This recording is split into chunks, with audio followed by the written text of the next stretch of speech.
आपली कला जलसा काय असते हे सादर करणार आहे। आणि या निमित्तानं जलसाच्या अनुषंगाने काही चर्चा करायची आणि त्याची सुरुवात माझ्यापासून होते आहे। मी या संमेलनाचे आयोजक आमचे सन्मित्र सुरेशजी साबळे साहेब यांनी इथे मला बोलवलं। आमच्या सोबत आलेले डॉक्टर भास्कर पाटील आहेत, आमच्या सहचर्चक आमचे अक्षयजी घोरपळे सर आहेत, मस्के सर आहेत, बेळगावकर सर आहेत, बरीचशी मंडळी आहेत। या सगळ्यांना जय भीम करतो आणि माझ्या या जलसाच्या अनुषंगाने आकलनाला थोडीशी सुरुवात करतो। उद्घाटन सत्रामध्ये आदरणीय कांबळे सरांनी जलसा काय असते, त्याची सुरुवात कुठून झाली, त्याची विचारधारा काय आहे, त्याची प्रेरणा काय आहे आणि त्याचा उद्देश काय आहे अत्यंत तपशिलाने आपल्या समोर ठेवलेला आहे। जलसा ही अशी एक लोकरंगभूमी आहे की ज्याच्या माध्यमातून आपण अगदी शेवटच्या टोकापर्यंत आपला विचार पोहोचवू शकतो। लोकरंगभूमी असं का म्हणते, कारण लोकांचे विचार लोकांपर्यंत पोहोचवणे आणि जे सूत्र कांबळे सरांनी आपल्या समोर ठेवलेलं आहे की ज्या समाजाला ते सांगायचं होतं ते अशिक्षित असल्या कारणाने दुसरा कुठला मार्ग नव्हता आणि मग याच्याशिवाय दुसरा कोणता पर्याय चांगला नाही म्हणून ज्योतिराव फुलेंनी ते सूत्र घेरलं आणि मग त्याला सत्यशोधक जलसाच्या माध्यमातून समाजासमोर नेण्याचा ज्योतिराव फुलेंचा तो प्रयत्न अत्यंत यशस्वी झाला आणि तो याची सगळी नांदी झालेली म्हणजे साधारणतः 1873 पासून सुरू झालेला सत्यशोधकी जलसा हा 1930 पर्यंत अत्यंत प्रभावीपणे त्यांनी काम केलं आणि मग 30च्या रणधुमाळीमध्ये जेव्हा स्वातंत्र्याची चळवळ वगैरे सुरू झाली त्यात थोडासा तो मागे पडतो का असा एक काही काळ सुरू होतो की नाही, ते बाबासाहेबांच्या चळवळीने नेमकं ते हेरलं आणि बाबासाहेबांनी हे जे सत्यशोधकी जलसे आहेत हे सत्यशोधकी जलसे आंबेडकरी जलसामध्ये परिवर्तित केले आणि या सगळ्या सत्यशोधकीय जलसांमधून आंबेडकरी जलसामध्ये परिवर्तन करण्याच्या प्रक्रियेमध्ये हे जी महत्त्वाची भूमिका ज्यांनी केलेली आहे ते आहे गोपाळ बुवा वलंगकर दादा। आता हे जी सत्यशोधकी जलसाची परंपरा आहे यांच्या समोरचे प्रश्न त्या काळात अंधश्रद्धा असेल, स्त्रियांचा प्रश्न असेल, बालविवाह असेल, जातीप्रथा असेल, अन्याय अत्याचार असतील, हा जो एक वेगळा प्रभाव होता आणि त्यासोबतच शिक्षण कांबळे सरांनी आपल्या समोर अत्यंत साध्यंत आणि तपशिलाने सांगितलेले उदाहरण देऊन त्यामुळे मी त्याच्यात शिरणार नाही, मी थेट आंबेडकरी जलसावर येणार कारण आपल्या या चर्चासत्राचा विषय हा आंबेडकरी जलसाच आहे।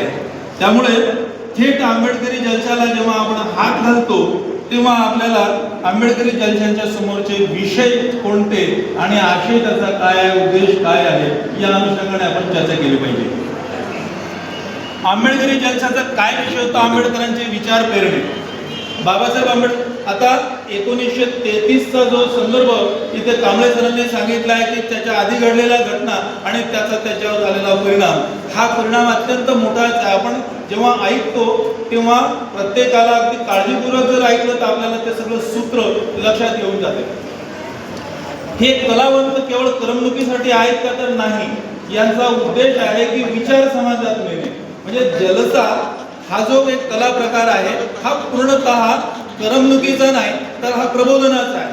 मग हे प्रबोधन कशासाठी करायचं तर ज्यांच्यापर्यंत बाबासाहेबांचा विचार पोहोचवायचा आहे त्यांच्यापर्यंत जाऊन। कला पथकं छोटी छोटी होती, जलसे त्याच्यापेक्षा थोडेसे मोठे मोठे होते, परंतु या सगळ्यांचा उद्देश मुळात हा आहे की जे बाबासाहेबांना परिवर्तन पाहिजे होतं, बाबासाहेब प्रत्येक ठिकाणी जाऊ शकत नाही, प्रत्येक माणसाजवळ ते पोहोचू शकत नाही, म्हणून मग त्यांना आपण या जलसाच्या माध्यमातून उद्बोधित करायचं असा हा त्यांच्या समोरचा मुख्य विषय होता। आणि त्याच अनुषंगाने हे जे सत्यशोधकी जलसे आंबेडकरी जलसामध्ये परिवर्तित झाले आणि त्या जलसांनी मुख्यत्वे बाबासाहेब आंबेडकरांवरील आपली श्रद्धा, आपलं प्रेम हे सगळं आपल्या जलसातून मांडण्याचा त्यांनी प्रयत्न केला आणि त्या प्रयत्नामध्ये ते अगदी यशस्वी झाले। जलसाकारांचा गौरव करताना बाबासाहेब आता भीमराव कर्डेकरांचा सुद्धा उल्लेख केलेला आहे।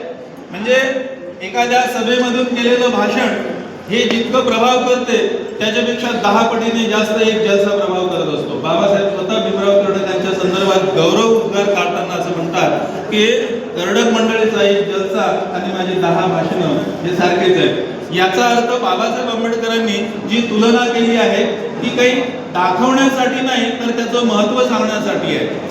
जनसामान्यांना वैचारिक भाषा कदाचित कळत नसेल, पण घरी नको राहू मधू शाळेला जायचं जेव्हा म्हटलं जाते तेव्हा उपाशी राहणारी बाई सुद्धा आपल्या मुलाला कामाला नेण्याच्या ऐवजी ती शाळेला पाठवते.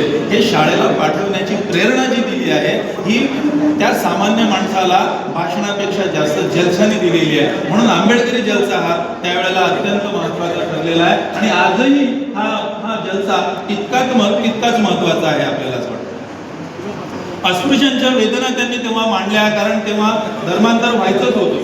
बाबासाहेबांनी 1956ला धर्मांतर केलं आणि 30 ते 56च्या काळातले आंबेडकरी जलसे प्रामुख्याने अस्पृश्यांच्या वेदना मांडत होते, सामाजिक अन्याय मांडत होते, समाजाची सांस्कृतिक होणारी गळचेपी मांडत होते, समाज परिवर्तनाची बाबासाहेबांची चळवळ ज्या आगे काळाराम मंदिरात सत्याग्रह असो, मनुस्मृती दहन असो, पुणे करार असो, धर्मांतराची घोषणा असो, भारताच्या राज्यघटनेची निर्मिती असो किंवा बौद्ध धर्माचा स्वीकार असो किंवा दरम्यानच्या झालेल्या सगळ्या मग राजकीय चळवळी असतील, सामाजिक चळवळी असतील किंवा साहित्यिक चळवळी, लेखनाच्या चळवळी, या प्रत्येक चळवळीचं प्रतिबिंब घेऊन हे लेखन ते कवी आपले जलसे सादर करत होते.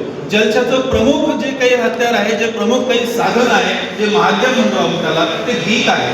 बाबासाहेब आंबेडकरांच्या कार्यावर आधारित त्यांनी गीतं रचली. त्या गीताच्या माध्यमातून प्रबोधन केलं. हे गीत बघा, साधा शब्द माणसाच्या काळजाला भिडत नाही, परंतु जेव्हा ते गीताच्या माध्यमातून येते त्याला संगीताची साथ मिळते. ते सगळं एक विचार बनून, एक प्रेरणा बनून प्रेक्षकांच्या मनात घुसते आणि मग आपण कुठेतरी परिवर्तित होतो. एखादा शाहीर जेव्हा आपल्याला त्याच्या शायरीच्या खड्या आवाजात एक विचार देतो तेव्हा तो विचार आपल्या लक्षात राहतो. भाषण लक्षात राहत नाही, पण गाणं लक्षात राहतो आणि हे गाण्याची ताकद असते. जेव्हा अलीकडच्या काळामध्ये नंतर बाबासाहेब आंबेडकरांच्या विचारांची जी प्रेरणा घेऊन जलसे पुढे आले, त्याचं नंतर मग भीमगीतामध्ये जास्त परिवर्तन झालेलं आपल्याला दिसून येते.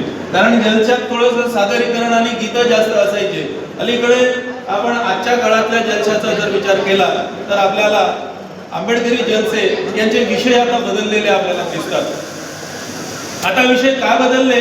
कारण समाजाची परिस्थिती आज त्या काळातली सारखी नाही आहे. आव्हानं बदलले, परिस्थिती बदलली, म्हणून जलसा सुद्धा बदललेला आहे. आजच्या काळातले जे मुख्य आपल्या समोर असणारे काही असे पुष्कळसे नाव आहेत, परंतु काही ठळक नावं घेता येते. आपल्या समोर जी बसलेली मंडळी आहे, शाहीर निवृत्ती तायडे असतील किंवा शाहीर DR इंगळे असतील, ही मंडळी हे जलसा करत आहेत. आपल्या समोर प्रत्यक्ष ते आता जलसा सादर करणारच आहे. पण यांच्यासारखीच मंडळी मोठी आहे. आपल्या गेटवर आपण जेव्हा आलो तेव्हा प्रतापसिंग दादा गोदोळेंचं नाव आपण गेटवर वाचलं असेल. फार मोठे जलसाकार होऊन गेलेले आहेत. संभाजी भगत आहेत, आनंद शिंदे आहेत, नागसेन दादा सावदेकर ज्यांचा नंतर आपण कार्यक्रम ऐकणार आहोत, मिलिंद मोरे आहेत, साहेबराव येरेकर आहेत, शारदा साठे आहेत, समदूर सारंग आहेत, शीतल साठे आहेत,